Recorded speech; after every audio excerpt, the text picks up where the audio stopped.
करते हैं fifth criteria के बारे में। फिफ्थ क्राइटेरिया ये है कि जिन कंपनीज की शेयर प्राइस खराब परफॉर्म कर रही है उनको आपको 1 साल के 1 हफ्ता पहले बेच देना है, और जिन कंपनीज की शेयर प्राइस काफी अच्छा परफॉर्म कर रही है उन्हें आपको 1 साल होने के बाद 1 हफ्ते के अंदर बेच देना है। तो आपने जिन 20-25 कंपनीज में इन्वेस्ट किया है उनमें से कुछ कंपनीज को आपको 1 साल होने के 1 हफ्ता पहले बेच देना है, और जिन कंपनीज की शेयर प्राइस काफी अच्छा परफॉर्म कर रही है उनमें से कुछ कंपनीज को आपको 1 साल होने के बाद 1 हफ्ते के अंदर बेच देना है। अब सवाल ये आता है कि लूजर कंपनीज को 1 साल होने के 1 हफ्ता पहले और विनर कंपनीज को 1 साल होने के बाद 1 हफ्ते के अंदर क्यों बेचना है? तो उसके पीछे रीजन है टैक्सेशन। अगर इंडिया की बात की जाए तो इंडिया में short term capital gain tax 15% है, यानी आप किसी शेयर को 1 साल के पहले बेच देते हो तो जो भी प्रॉफिट आपको होगा उस पर आपको 15% टैक्स देना होगा, और 1 साल के अंदर आप जो शेयर बेचते हो जिन पर आपको लॉस हुआ है उनमें टैक्स देने की बात ही नहीं आती। इसलिए जो लूजर है उनको आपको 1 साल होने के 1 हफ्ता पहले बेच देना है, और जो विनर्स है उन्हें 1 साल होने के बाद 1 हफ्ते के अंदर बेच देना है। क्योंकि इंडिया में अगर long term capital gain tax की बात की जाए, यानी अगर आप किसी शेयर को 1 साल से ज्यादा टाइम पीरियड के लिए होल्ड करते हो तो उस पर जो भी आपको प्रॉफिट होगा उस पर आपको long term capital gain tax लगेगा, जो कि पहले 1 लाख रुपए तक के प्रॉफिट पर नहीं है।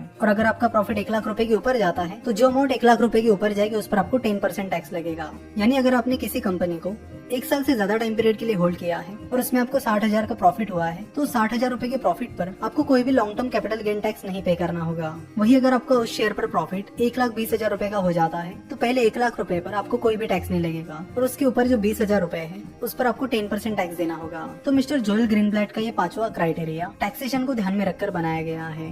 उसके बाद मैजिक फॉर्मूला की लास्ट चीज ये है कि ये चीज आपको अगले 5-10 साल तक कंटिन्यू करनी है। तो ये है कंप्लीट मैजिक फॉर्मूला। अब सवाल ये आता है कि किसी भी कंपनी की अर्निंग यील्ड निकालने में उसका आरओसी निकालने में काफी टाइम लगेगा, और ऐसी कई सारी यानी 100, 200, 400 कंपनीज का एनालिसिस आपको करना पड़ेगा, जो कि काफी टाइम कंज्यूमिंग काम हो जाएगा। तो बदलती हुई टेक्नोलॉजी के साथ साथ इसका भी सोल्यूशन निकल के आया है।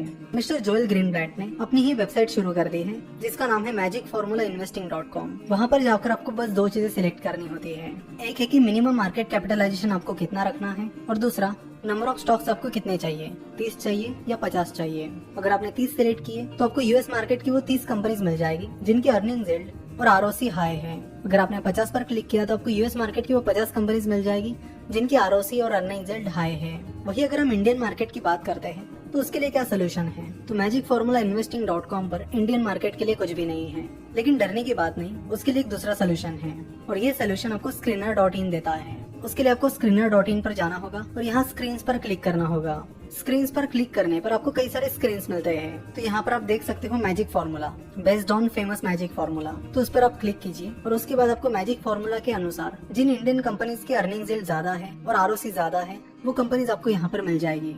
यहाँ नीचे स्क्रॉल डाउन करने पर आपको क्वेरी दिखेगी जहाँ पर क्या क्या स्क्रीनर इसके लिए लगाए गए हैं वो आपको मिल जाएंगे। तो स्क्रीनर ये है कि रिटर्न ऑन इन्वेस्टेड कैपिटल 25 से ज्यादा होना चाहिए, अर्निंग यील्ड 15 से ज्यादा होनी चाहिए, बुक वैल्यू 0 से ज्यादा होनी चाहिए। वैसे इस मैजिक फॉर्मूला में बुक वैल्यू का कोई जिक्र नहीं था, फिर भी यहाँ पर लिया गया है, और मार्केट कैपिटलाइजेशन 15 करोड़ से ज्यादा होना चाहिए। तो यहाँ पर आपको अगर कोई चेंजेस करने तो आप कर सकते हो। लेट से आपको मार्केट कैपिटलाइजेशन 5,000 करोड़ से ज्यादा चाहिए तो आप यहाँ पे 5,000 कर दीजिए और उसके बाद रन दिस क्वेरी पर क्लिक कर लीजिए। उसके बाद आपको मैजिक फॉर्मूला की वो कंपनीज मिलेगी जिनका मार्केट कैपिटलाइजेशन 5,000 करोड़ से ज्यादा है। तो इस तरह screener.in पर आपको मैजिक फॉर्मूला रेडीमेड मिल जाएगा, और जो कंपनीज मैजिक फॉर्मूला के अनुसार टॉप करती है उनकी रैंकिंग आपको यहाँ पर मिल जाएगी। उसके बाद आपको स्टेप नंबर 5 और स्टेप नंबर 6 को फॉलो करना है, वो आपको खुद को करना होगा। मैजिक फॉर्मूला अप्लाई करने के बाद जो भी कंपनीज आती हैं उनमें से कुछ कंपनीज को आपको निकालना है तो आप निकाल सकते हैं। तो मैजिक फॉर्मूला में जो भी चीजें की गई है उसमें कई सारी चीजें कवर की गई है, जैसे कि profit, equity, debt, cash and cash equivalents, assets, ये सारी चीजें मैजिक फॉर्मूला में कवर की गई है। अब बात करते हैं मैजिक फॉर्मूला के प्रोज एंड कॉन्स के बारे में। अगर मैजिक फॉर्मूला के बेनिफिट्स की बात की जाए तो मैजिक फॉर्मूला ने काफी अच्छा परफॉर्म किया है। मिस्टर जोएल ग्रीनब्लैट ने इस फॉर्मूला को फॉलो करके 20 सालों के लिए सालाना करीब 37% रिटर्न कमाया है, जो कि बहुत ही ज्यादा एक्स्ट्राऑर्डिनरी रिटर्न है। मिस्टर जोएल ग्रीनब्लैट के इस फॉर्मूला ने जो मार्केट इंडाइसेस होते हैं उनको बड़ी आसानी से बीट कर दिया है। वही अगर मैजिक फॉर्मूला के कॉन्स की बात की जाए तो मैजिक फॉर्मूला में मैनेजमेंट एनालिसिस का जिक्र नहीं होता। इंडिया में हम देखते हैं कि कई सारे फ्रॉड्स चलते रहते हैं। रिसेंटली हमने देखा DHFL का, HDIL का, ऐसे कई सारे फ्रॉड्स इंडिया में चलते रहते हैं जिसका डायरेक्ट नुकसान इन्वेस्टर्स को होता है, और उससे बचने का बेस्ट उपाय है कि मैनेजमेंट एनालिसिस करो।